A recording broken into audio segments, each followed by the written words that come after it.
Everyone, welcome back to home tutor. आज की इस वीडियो में हम करने वाले हैं कक्षा 9 के संस्कृत विषय के पाठ 8 का प्रश्न अभ्यास। पाठ का अध्ययन हम पहले कर चुके हैं, वीडियो नहीं देखा है तो जरूर देख लीजिएगा। लिंक आपको नीचे डिस्क्रिप्शन बॉक्स में और ऊपर आई बटन में मिल जाएगा। तो चलिए आज की वीडियो को शुरू करते हैं। अभ्यास में पहला प्रश्न है, एक पदेन उत्तरम लिखत। एक पद में उत्तर लिखें। पहला है, आयत लोचना का अस्ति, विशाल नेत्रों वाली कौन है? उत्तर हो जाएगा सीता। सा कम ददर्श, उसने किसको देखा? उत्तर है गृध्रम या फिर जटायुम, यानी कि गिद्ध को या जटायु को।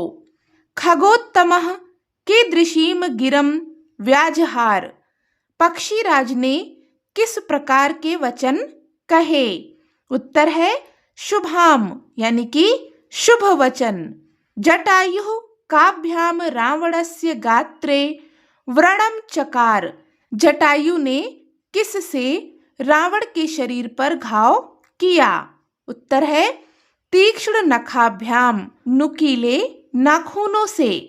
अरिंदमः खगाधिपः कतिबाहून व्यपाहरत, शत्रुओं को पराजित करने वाले पक्षीराज जटायु ने कितनी भुजाएं उखाड़ दी? उत्तर है 10, यानी कि 10। अगला प्रश्न है, अधोलिखिता नाम प्रश्ना नाम उत्तराणि संस्कृत भाषया लिखत। नीचे लिखे प्रश्नों के उत्तर संस्कृत भाषा में लिखें। पहला है, जटायो पश्य इति का वदति, जटायु इधर देखो किसने कहा? उत्तर हो जाएगा जटायो पश्य इति सीता वदति, जटायु इधर देखो ऐसा सीता ने कहा। जटायु रावणम किम कथयति, जटायु ने रावण से क्या कहा? उत्तर है जटायु रावणम कथयति, हे रावण परदाराभिमर्शनात् नीचाम मतिम निवर्तय, जटायु ने रावण से कहा कि हे रावण, पराई स्त्री को छूने से अपनी नीच बुद्धि को रोको। क्रोधवशात रावणः किम कर्तुम उद्यतः अभवत, क्रोध के वशीभूत होकर रावण क्या करने के लिए उद्यत होता है? उत्तर है क्रोधवशात रावणः जटायुम प्रहर्तुम उद्यतः अभवत, क्रोध के वशीभूत होकर रावण जटायु को मारने के लिए उद्यत होता है। पतगेश्वरः रावणस्य कीदृशीम चापम शाशरम बभंज, पक्षीराज जटायु ने रावण की किस प्रकार के बाण और धनुष को तोड़ दिया? उत्तर है पतगेश्वरः रावणस्य मुक्तामणि विभूषितम साशरम चापम बभंज, पक्षीराज जटायु ने रावण की मुक्ता मणियों से सुशोभित बाण युक्त धनुष को तोड़ दिया। जटायु केन बाम बाहुम दंशति, जटायु किस से बाई भुजा को काटता है? उत्तर है जटायु तुंडेन बाम बाहुम दंशति, जटायु चोंच से बाई भुजा को काटता है। प्रश्न संख्या 3 है, उदाहरणम अनुसृत्य ऋणी प्रत्यय प्रयोगम कृत्वा पदानि रचयत, उदाहरण के अनुसार ऋणी प्रत्यय का प्रयोग करके पदों की रचना करें। तो यहाँ पर हमें उदाहरण में कुछ पद दिए गए हैं जिसमें कि ऋणी प्रत्यय जोड़ करके नए पद बनाए गए हैं।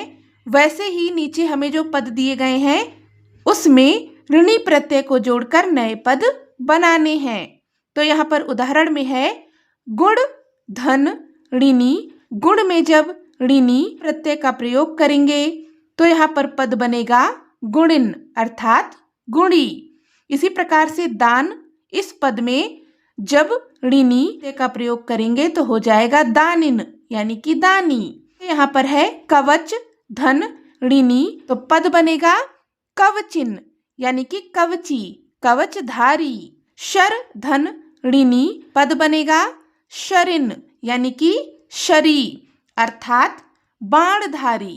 कुशल धन ऋणी, तो यहाँ पर पद बन जाएगा कुशलिन अर्थात कुशली यानी कि सकुशल। आगे है धन में ऋणी प्रत्यय लगाएंगे तो यहाँ पर पद बनेगा धनिन यानी कि धनी। फिर है दंड, दंड में ऋणी प्रत्यय का प्रयोग करेंगे तो पद बनेगा दंडिन यानी कि दंडी। फिर है रावणस्य जटायुश्च विशेषणानि सम्मिलित रूपेण लिखितानि तानि पृथक पृथक कृत्वा लिखत। रावण के और जटायु के विशेषण सम्मिलित रूप से लिखे हुए हैं, उन्हें अलग अलग करके लिखें। तो देखो यहाँ पर हमें कुछ विशेषण पद दिए गए हैं जो कि रावण और जटायु से संबंधित हैं। जैसा कि आप जानते होंगे कि विशेषण पद ऐसे पद होते हैं जो किसी के गुण या दोष को बताते हैं। तो यहाँ पर जो पद हैं इनमें से कुछ पद ऐसे हैं जो रावण की विशेषता को बताते हैं और कुछ पद ऐसे हैं जो जटायु की विशेषता को बताते हैं। हमें इन्हें छांटकर अलग अलग लिखना है। तो सबसे पहले यहाँ पर हम रावण से संबंधित विशेषण पदों को देखेंगे।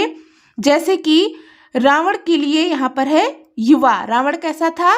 युवा था। तो अगला पद रावण के लिए होगा शशरः अर्थात बाणधारी। फिर हो जाएगा हताश्वः यानी कि मारे गए घोड़ों वाला। इसके बाद अगला पद होगा भग्न धनवा यानी कि टूटे हुए धनुष वाला। फिर क्रोध मूर्छितः यानी कि अत्यधिक क्रोधित। और फिर अगला पद होगा सरथः अर्थात रथ युक्त, कवची अर्थात कवचधारी, शरी अर्थात बाणधारी। तो इस प्रकार से यहाँ पर हमने रावण से संबंधित विशेषण पदों को लिख दिया। अब हम यहाँ पर जटायु से संबंधित विशेषण पदों को लिखेंगे। तो जैसे कि यहाँ पर एक दिया गया है वृद्धः यानी कि बूढ़ा। जटायु कैसे थे? वृद्ध थे, बूढ़े थे। अगला पद है महाबलः यानी कि महाबली। पतगसत्तमः यानी कि पक्षियों में श्रेष्ठ। महागृध्रः अर्थात महान गिद्ध। खगाधिपः अर्थात पक्षियों के राजा जटायु। पतगेश्वरः अर्थात पक्षियों के राजा। अगला प्रश्न है क स्तंभे लिखितानां पदानां प्रयायाः ख स्तंभे लिखिताः तान् यथा समक्षम योजयत। क स्तंभ में लिखे पदों के पर्यायवाची ख स्तंभ में लिखे हुए हैं, उन्हें मिलाएं। तो यहाँ पर हमें दो स्तंभ दिए गए हैं का और खा। क स्तंभ में जो पद लिखे हैं इनका पर्यायवाची पद यहाँ ख स्तंभ में लिखा हुआ है, हमें इनका मिलान करना है। जैसे कि कवची, कवची, कवची का पर्याय शब्द कवचधारी। इसी प्रकार से आशु, आशु का अर्थ होता है शीघ्र, तो यहाँ पर हो जाएगा शीघ्रम यानी कि जल्दी। फिर है विरथः यानी कि रथ के बिना, तो यहाँ पर हो जाएगा रथ विहीनः। फिर है पपात यानी कि गिर गया, तो इसके लिए पर्यायवाची शब्द है अपतत। भुवि अर्थात भूमि, इसके लिए पर्यायवाची शब्द है पृथिव्याम। फिर है पतग सत्तमः, इसके लिए पर्यायवाची शब्द है पक्षी श्रेष्ठ अर्थात पक्षियों में श्रेष्ठ। अगला प्रश्न है अधोलिखितानां पदानां विलोम पदानि मंजूषयाम दत्तेषु पदेषु चित्वा यथा समक्षम लिखत। नीचे लिखे पदों के विलोम पद मंजूषा में दिए गए हैं, तो मंजूषा से चुनकर उन पदों को लिखें। पहला पद है विलपंती यानी कि रोती हुई, तो इसका विलोम पद होगा हसंती अर्थात हंसती हुई। फिर है आर्य यानी कि पूजनीय, तो इसका विलोम पद होगा अनार्य। अगला पद है राक्षसेंद्रेण अर्थात राक्षसों का राजा, विलोम पद हो जाएगा देवेंद्रेण अर्थात देवताओं के राजा। फिर है पाप कर्मणा यानी कि पाप कर्म, तो इसका विलोम पद होगा पुण्य कर्मणा। फिर है क्षिप्रम यानी कि जल्दी, विलोम पद होगा मंदम यानी कि धीरे। फिर है विगहरेत यानी कि निंदा करनी चाहिए, इसका विलोम पद होगा प्रशंसेत यानी कि प्रशंसा करनी चाहिए। फिर है वृद्धा यानी कि बूढ़ा, विलोम पद होगा युवा यानी कि जवान। वामेन यानी कि बाएं से, विलोम पद होगा दक्षिणेन यानी कि दाएं से। फिर है अतिक्रम्य यानी कि आक्रमण करके, विलोम पद होगा अनतिक्रम्य। अगला प्रश्न है अधोलिखितानि विशेषण पदानि प्रयुज्य संस्कृत वाक्यानि रचयत। नीचे लिखे विशेषण पदों का प्रयोग करके संस्कृत वाक्यों की रचना करें। तो यहाँ पर हमें कुछ विशेषण पद दिए गए हैं, इनका प्रयोग करके हमें वाक्य बनाने हैं संस्कृत में। जैसे कि पहला पद है शुभाम, वाक्य हो जाएगा जटायु शुभाम गिरम रावणम अवदत।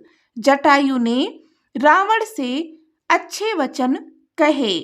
खगाधिपः, तो यहाँ पर वाक्य होगा खगाधिपः जटायुः रावणस्य गात्रे व्रणान् अकरोत्। पक्षीराज जटायु ने रावण के शरीर पर घाव किए। फिर है हतसारथिः, हतसारथिः रावणः भूमौ अपतत। मारे हुए सारथी वाला रावण भूमि पर गिर गया। वामेन यानी कि बाएं से, यहाँ पर वाक्य है त्वम वामेन हस्तेन किमर्थम लिखसि। तुम बाएं हाथ से क्यों लिख रहे हो। कवची, वाक्य होगा कवची रावणः जटायुम तलेन अभिजघान। कवचधारी रावण ने जटायु को थप्पड़ से मारा। अगला है उदाहरणम अनुसृत्य समस्तम पदम रचयत। उदाहरण के अनुसार समस्त पद लिखें। तो यहाँ पर हमें क्या करना है, ये जो पद दिए गए हैं ये विग्रह करके दिए गए हैं, इनका हमें समस्त पद लिखना है। जैसे कि उदाहरण में है त्रयाणाम लोकानाम समाहारः, अर्थात 3 लोकों का समूह अर्थात त्रिलोकी। इसी प्रकार से पंचानाम वटानाम समाहारः, 5 वट वृक्षों का समूह अर्थात पंचवटी। सप्तानाम पदानाम समाहारः, 7 पदों का समूह अर्थात सप्तपदी। अष्टानाम भुजानाम समाहारः, 8 भुजाओं का समूह अर्थात अष्टभुजी। चतुराणाम मुखानाम समाहारः, 4 मुखों का समूह अर्थात चतुर्मुखी। तो इस प्रकार से हमने यहाँ पर इस पाठ का अभ्यास पूरा कर लिया है।